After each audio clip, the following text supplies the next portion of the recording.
ইন্টারন্যাশনালকে গণতন্ত্র চর্চা এবং গণতন্ত্রকে টেকসই করবার জন্য এবং শক্তিশালী গণতন্ত্র চর্চাকে আরও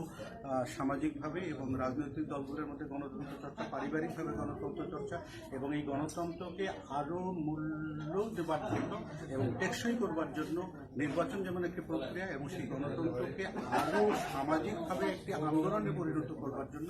ডেমোক্রেটিক ইন্টারন্যাশনালের যে কার্যক্রম এবং তারা ফেলোশিপ তৈরি করছেন, ট্রেনার তৈরি করছেন এবং বিভিন্ন দলের নেতাকর্মীদেরকে নিয়ে যে ট্রেনিংগুলো দিচ্ছেন, এই ট্রেনিংগুলো থেকে যে তৈরি হবে সেটা হচ্ছে যে আগামী দিনের নেতৃত্ব বিকাশের একটা বড় জায়গা তৈরি হবে। সেই নেতাদের মধ্যে, সেই নেতৃত্বের মধ্যে থাকবে গণতন্ত্র প্রিয় মানুষ, থাকবে রাষ্ট্রকে ভালোবাসা, রাষ্ট্রের নিয়মকানুনগুলোকে এবং রাষ্ট্রের যে সংবিধান